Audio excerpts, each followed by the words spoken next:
Hello everyone, welcome back to another video of this channel. आज की video में हम डिस्कस करने वाले हैं गेट 2013 के पेपर को। आज की जो हमारी सेक्शन होने वाली है वो है ordinary and partial differential equations, और साथ ही साथ ये जो वीडियो है ये है पार्ट 2-1 इस सीरीज का। तो चलिए स्टार्ट करते हैं आज की वीडियो को। आज के क्वेश्चन में क्या है कि हमें एक स्टेटमेंट दी गई है जो कि लिंक्ड है हमारे दो क्वेश्चन से, और वो क्वेश्चंस कौन कौन से, क्वेश्चन नंबर 1 और क्वेश्चन नंबर 2 से। और वो स्टेटमेंट जो है वो कुछ इस तरीके की है। इसमें जो है हमें एक इक्वेशन दी गई है जिसकी फॉर्म कुछ इस तरीके की है, y double dash plus p of x into y dash plus q of x into y is equal to 0। साथ ही साथ हमें ये दिया गया है कि y1 और y2 जो है दो एलाइज सॉल्यूशंस है हमारी इस इक्वेशन के। इसमें जो है हम मान के चलेंगे कि w ऑफ y1, y2 जो है वो वॉन्स्कियन है इन दोनों y1 और y2 का।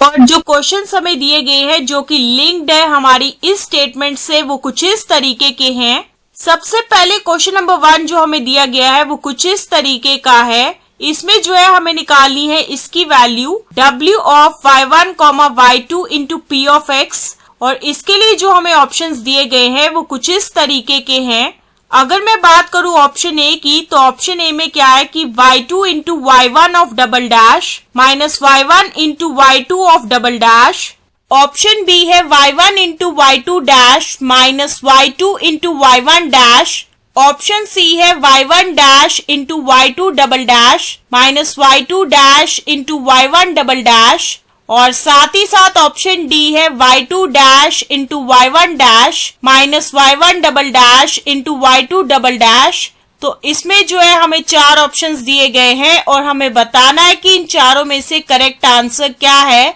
जो भी करेक्ट आंसर है वो वैल्यू होगी किसकी, w of y1, y2 into p of x की। तो ये जो है आज का हमारा क्वेश्चन नंबर 1 है। अब हम आते हैं क्वेश्चन नंबर 2 की तरफ जो कि कुछ इस तरीके का है। इसमें जो है अगर ऐसा हो जाए कि y1 जो है वो बराबर हो e की पावर 2x के, और साथ ही साथ y2 जो है वो बराबर हो x इंटू e की पावर 2x के, तो इसमें जो है हमें निकालनी है वैल्यू p ऑफ 0 की, जो कि किसके बराबर होगी। और जो ऑप्शंस हमें दिए गए हैं वो कुछ इस तरीके के हैं। अगर मैं बात करूं ऑप्शन ए की, तो ऑप्शन ए में है 4 होगी इसकी वैल्यू, ऑप्शन बी है -4, ऑप्शन सी है 2, और साथ ही साथ ऑप्शन डी हमें दिया गया है -2। तो इसमें भी जो है बेसिकली हमें चार ऑप्शंस दिए गए हैं और हमें बताना है कि इन चारों में से करेक्ट आंसर क्या है। जो भी करेक्ट आंसर होगा वो होगा p ऑफ 0 की वैल्यू। तो चलिए डिस्कस करते हैं इस क्वेश्चन के सोल्यूशन को। सबसे पहले हम डिस्कस करेंगे क्वेश्चन नंबर 1 के सोल्यूशन के बारे में, और क्वेश्चन नंबर 1 के सोल्यूशन के बारे में डिस्कस करने से पहले हम डिस्कस करेंगे कॉन्सेप्ट के बारे में जो कि कुछ इस तरीके का है। अगर ऐसा हो जाए हमारे पास एक इक्वेशन हो जिसकी फॉर्म कुछ इस तरीके की हो, a0 of x into y double dash plus a1 of x into y dash plus a2 of x into y is equal to 0, जहाँ पे a0 ऑफ x जो है वो 0 के बराबर ना हो। अगर हम मान के चले कि y1 और y2 जो है दो एलाइज सॉल्यूशंस है इस इक्वेशन के इस इंटरवल i पे, तो उस टाइम पे जो वॉन्स्कियन होगा y1 और y2 का, जिसे हम डिनोट करेंगे w ऑफ x से, ये चीज जो है वो 0 के बराबर नहीं होगी इस i इंटरवल पे। और इस केस में वॉन्स्कियन जो है y1 और y2 का, इसे डिफाइन किया गया है कुछ इस तरीके से, w ऑफ x जो है वो बराबर होगा डिटर्मिनेंट इस मैट्रिक्स के, जिसकी पहली रो है y1 of x, y2 of x, जिसकी दूसरी रो है y1 dash of x, y2 dash of x। तो ये वो कॉन्सेप्ट है जो कि हम यूज करेंगे आज के क्वेश्चन नंबर 1 के लिए। अब हम आते हैं क्वेश्चन नंबर 1 की तरफ, और जैसा कि हमें पता है कि इसमें जो है हमें एक डिफरेंशियल इक्वेशन दी गई है जो कि कुछ इस तरीके की है, y double dash plus p of x into y dash plus q of x into y is equal to 0, और हम मान के चलेंगे कि ये जो इक्वेशन नंबर 1 है। जैसा कि हमें गिवन है कि y1 और y2 जो है ये दोनों के दोनों एलाइज सॉल्यूशंस है हमारी इक्वेशन 1 के। तो इस केस में क्या है कि जो वॉन्स्कियन है y1 और y2 का वो 0 के बराबर नहीं होगा। मतलब कि क्या है कि w of y1 and y2 at x is equal to होगा डिटर्मिनेंट इस मैट्रिक्स का जिसकी पहली रो है y1 y2,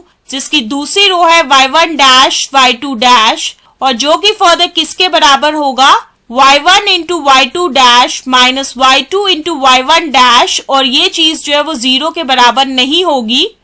जैसा कि हमें पता है कि y1 और y2 जो है वो सॉल्यूशंस है हमारी इक्वेशन 1 के, तो इसका क्या मतलब है कि ये दोनों के दोनों जो है वो सैटिस्फाई करेंगे इक्वेशन 1 को, और हमारी इक्वेशन 1 जो है वो कुछ इस तरीके की है y double dash plus p of x into y dash plus k of x into y is equal to 0। तो इस इक्वेशन 1 में जो है सबसे पहले हम y की जगह जो है y1 लेंगे और उसके बाद जो है हम y की जगह जो है y2 लेने वाले हैं। तो उसके बाद हमारी इक्वेशन 1 जो है वो कुछ इस तरीके की बनने वाली है y1 double dash plus p of x into y1 dash plus k of x into y1 is equal to 0, और हम मान के चलेंगे कि ये जो इक्वेशन नंबर 2 है। और साथ ही साथ क्या होगा कि y2 double dash plus p of x into y2 dash plus k of x into y2 is equal to 0, और हम मान के चलेंगे कि ये जो इक्वेशन नंबर 3 है। अब हमारा नेक्स्ट स्टेप ये होगा कि हम इस इक्वेशन 2 को जो है दोनों तरफ मल्टीप्लाई करेंगे y2 से, तो उसके बाद इक्वेशन 2 कुछ इस तरीके की होगी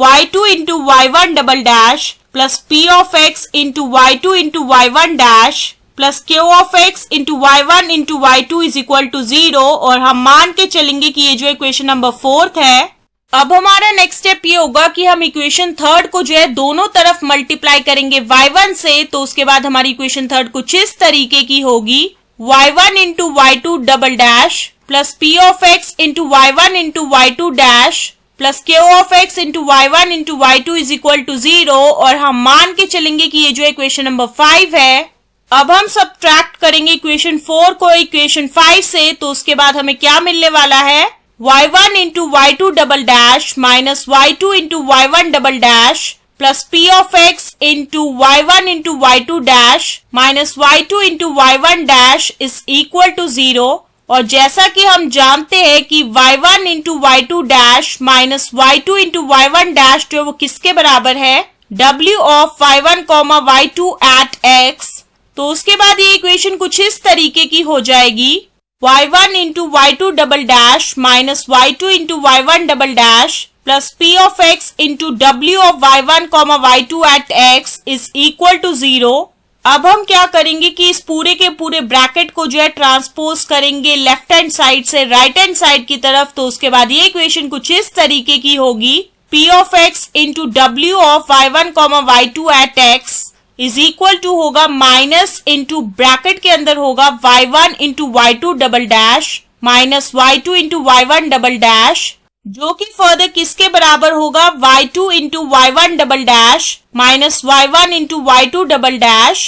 तो इस पूरी डिस्कशन से हमें ये चीज पता चली है कि p of x into w of y1 comma y2 at x जो है वो किसके बराबर होगा y2 into y1 double dash minus y1 into y2 double dash, और यही चीज जो है वो हमें निकालनी थी आज के क्वेश्चन नंबर 1 के केस में, और ये चीज जो है वो मैच कर रही है हमारे ऑप्शन ए से, तो इसी वजह से जो है ऑप्शन ए जो है वो आंसर होगा हमारे क्वेश्चन नंबर 1 का। आज की वीडियो में जो है हमने क्वेश्चन नंबर 1 के बारे में डिस्कस किया और ये जाना कि क्वेश्चन नंबर 1 का जो आंसर है वो है ऑप्शन ए। क्वेश्चन नंबर 2 के बारे में जो है हम डिस्कस करेंगे हमारी नेक्स्ट वीडियो में, तो मिलते हैं नेक्स्ट वीडियो में और डिस्कस करेंगे क्वेश्चन नंबर 2 के बारे में। So stay tune for the next video.